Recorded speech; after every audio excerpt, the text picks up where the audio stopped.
taking place. And then government said, all right, so the public is demanding death sentence.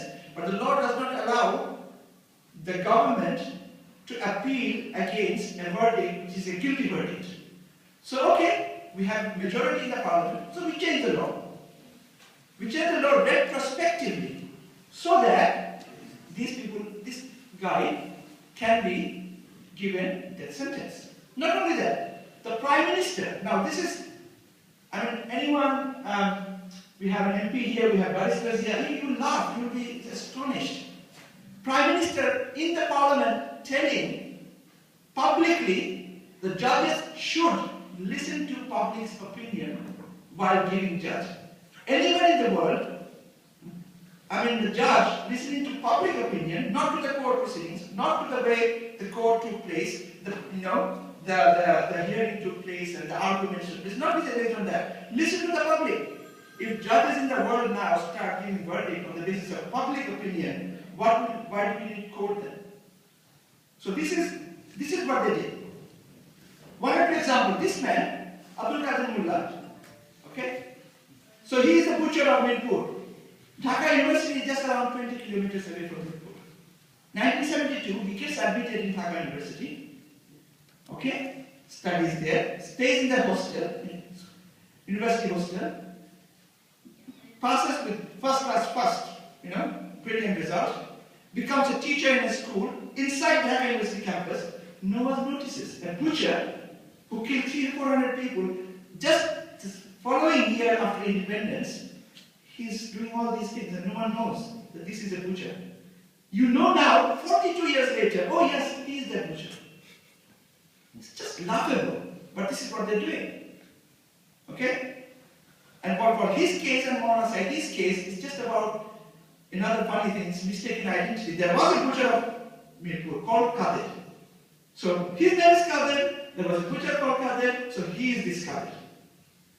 Okay? There was a Razakar called Dilbar Shikdar in that Maulana Saidi's area. So Maulana Saidi's name is Dilbar Hussain, his name was Dilbar Hussain, so Maulana Saidi is Dilbar Shikdar. They could not prove. Maulana Saidi's name, father's name was Saidi, his name was Saidi. They could not prove. And even the judge started, when he started giving the judgment, he said, oh, we are not judging the famous Mufassir Quran Maulana Saidi, we are judging Dilbar Hussain Shikdar. How could you prove that it was Shikdar? They could not prove, under any circumstances. But what has been happening to the court proceedings so far is they are all written. Everything is written. They have nothing, the judgment, the verdicts have nothing to do with the court proceedings. So I'll now come to, do I have time? Yes. All right, okay. I'll now talk a little bit about my father.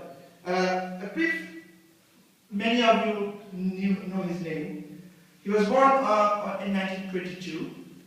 He's now almost 91. He did his studies MA Political Science in Dhaka University, and he was a teacher at Rangpur Carmichael College for 5 years.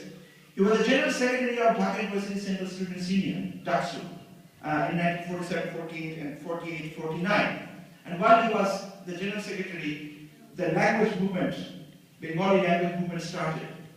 And the first official appeal to the Pakistan government to acknowledge Bengali as an official language in Bangladesh, or in East Pakistan, or in then Pakistan, was given through Dhaka University's reception to the then Prime Minister Liaquat Ali Khan, and my father actually did that.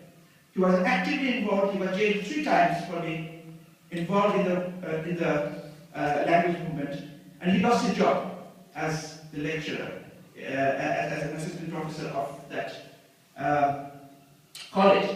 Now there was a strong student movement to reinstate him, and while he was in jail, he was dismissed when he was in jail, and when he came out, the college authority had to withdraw the dismissal. But by that time he joined Jamaat Islam, and he decided to dedicate his full time to the cause and did not take his stool back. Interestingly, if you go to Dhaka University, now this is is Bangladesh. I mean, this is so funny.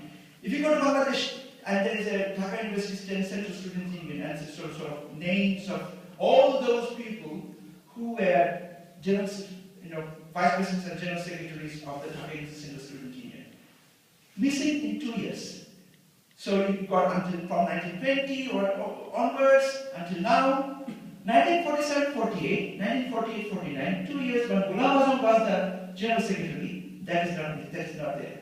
That name is missing. So that is the culture. That is the Ghulam Azam was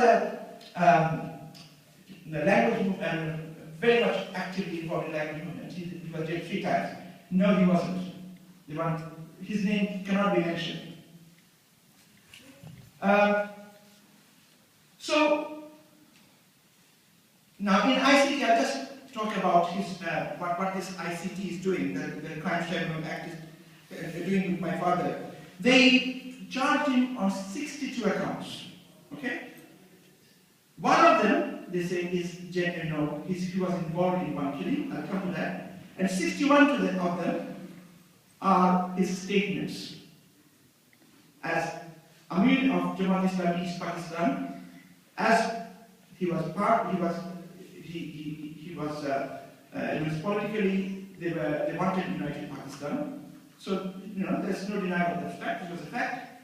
They wanted united Pakistan, and this was his patriotism. That he wanted to unite Pakistan. He loved his country. Now if someone, some parts of Bangladesh wants to get away, like Sylhet wants to say, okay, we want to become independent. And then as a Sylhet, from those who are from Sylhet, if you say, no, we want united Bangladesh. So are you a patriot or are you a traitor? So political position is a completely different thing. Then, and it was a very small party. Jamaat Islami was a very small party at that time. The one cause that they say that my father wrote a letter to a Pakistani army official for killing a person. The person came to him for help. He said, okay, I'm writing a letter to the army. And actually, they want to say that he actually wrote in that letter, kill him. So I go and take a letter from you, and I'm carrying my death sentence with me, and I don't even know what's happening. This is ridiculous. Okay, fine. He wrote a letter. Where is the letter? Sheikh Hasina claimed in the parliament, I have that letter with me. Okay, where is it? The court case is going on. Where is the letter? Bring it. They want. There is no letter. This is politics. Court has to function through evidence. No evidence. Now he is almost 91, an old man. So how is he treated?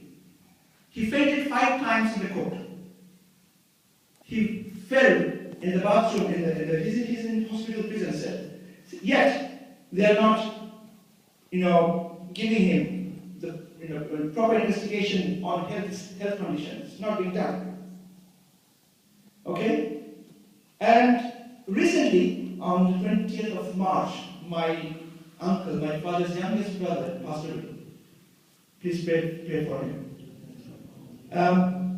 And parole was requested that he should be released for parole to attend his janazah. They didn't give him. They did not allow an old man to attend the janazah of his brother's brother. So that is a type of human rights violation they do.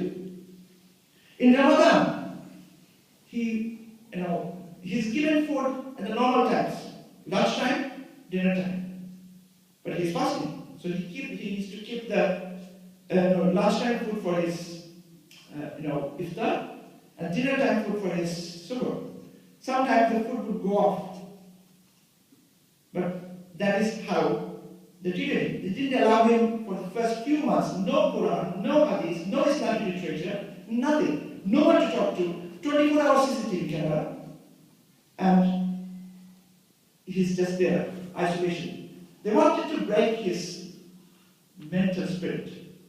And alhamdulillah, my family, my mother and my brothers saw him yesterday. And alhamdulillah, he's spiritually very strong.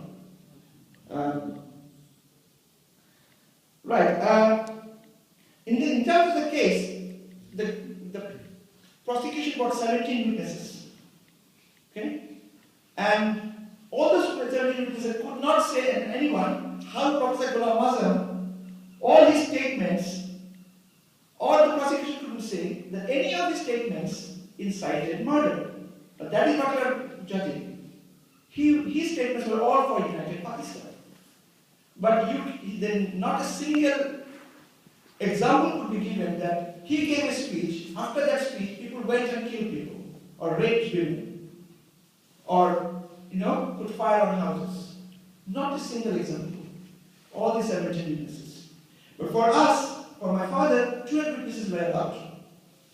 And while my brother was the first witness, when he was giving witness, then some of the other witnesses were already jailed, some others were threatened. So our defense team appealed to the court, please allow a new list of witnesses.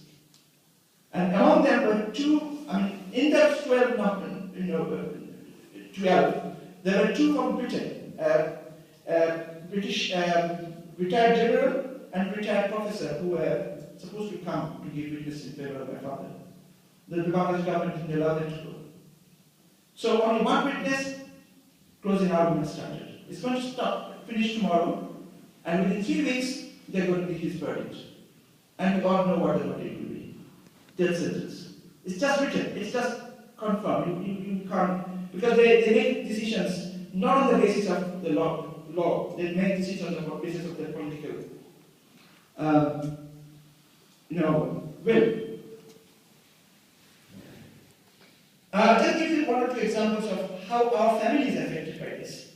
And I'll start with my own example. I remember faintly when 16 December 1971, when my father wasn't there because he couldn't come back. And we were 6 brothers. My mother, my grandfather, we were, desperate, because they would attack us, they would kill us. So we had to leave our house. And we got refuge in a house. Very interesting story. There was an Awami leader who was our distant relative. And during the war, he came to my father and said that, I have 3 young daughters and I'm very worried what will happen to them. Could you could you make some arrangement that my daughters could be stayed somewhere? So my father arranged his 3 daughters to stay in my uncle's house.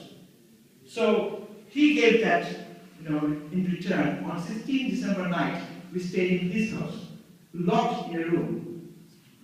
That particular night, when people actually, outside his house, were trying to find out where we were. We were actually in his house, in the house of an uncle leader. He passed away in Allah because the support he gave. But after that, it was 1972 December, so that schooling starts in January in Bangladesh. So it was my time to start school. So I passed the admission test of a very famous school. And then in the Bible they asked me what's your father's name, and I said Ghulam Azam, and that was it. I wasn't allowed to study. So I had to wait 1 year, and the following year, people said, okay, you have to be wise. So we used, the next year when I entered school, I used my father's nickname. His nickname was my grandfather used to call him. We used that nickname and entered the school. So I lost 1 year. And then when I started after my higher secondary, I started university in Bangladesh. I was not involved in politics, but there was a fighting going on. As I was a son, I could not continue my studies. I was made the persona non grata, not allowed to enter the campus. If you enter, you will be killed. So I had to, ironically, go to India. And Aligarh Muslim University, where I studied. Alhamdulillah, I did very well there. Then when I came back, after my studies, no public university would take me because I am Ghulam Azam. Very big crime. It doesn't matter that you never stood second in any of your exam in the university. You get a first gold medal from famous Aligarh Muslim University. You are not allowed. You are Ghulam Azam. That's a big crime. So I was a lecturer I was teaching in private universities. Then I did my PhD by that time. Then I came to the UK, did a postdoc, went back. Again, no university would take me. Ghulam Azmi son. So my father had enough. He wanted me to stay with him. He had enough of it, and they said, okay, now you should go to England as well with your other brothers. My eldest brothers were sent to England in 72 because they were quite young, around 18, 19. They were not, of course, involved in anything, but 18, 19, very young age. So my uncle, who passed away recently, he did his PhD and he was in Manchester. So he was instrumental in bringing them to England for their safety. So this is the family situation. Now, I'll just end with one or two. My brother, fourth brother, who's the only brother who's living in Bangladesh, he was the winner of the Sword of Honor, the best cadet when he was in the Bangladesh army training, and he won the gold medal. In his 30 years of army service, he never stood second in anything. He was one of the most brilliant officers in the Bangladesh army has ever produced. In 2009, after this government came to power, 4 months after that, he gets a letter saying you are dismissed. Not only retired. If you are retired, then you get the pension and you get the benefits. He was deprived of benefit around 5 million taka. Dismissed means he can't even enter an army cantonment. He can't even write that he was a brigadier general. No reason given. The only reason is Ghulam Azmi's son. Now those who are in the UK, most of us are in the UK, we can't go back to Bangladesh now. My nephews, even my brothers' wives, applying to the High Commission, saying that, okay, you either need to renew your Bangladeshi passport or need no visa required stuff. So when we go there, they say, no, we can't give you. We have to get permission from Dhaka. So we are now not allowed to. One of my nephews, he tried in Manchester. He was born and brought up in Bangladesh, in England. He studied at UCL. He tried in Manchester, they didn't give him, so he went to London and gave it. So they initially gave him the stamp, and then they realized that he's Ghulam Azmi's grandson. So they cancelled it.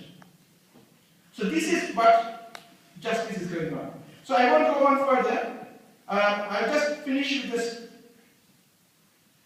this, discussing about, because I'm also very keen to hear Azman Masud's very fond of his speech and his passion and his, I really,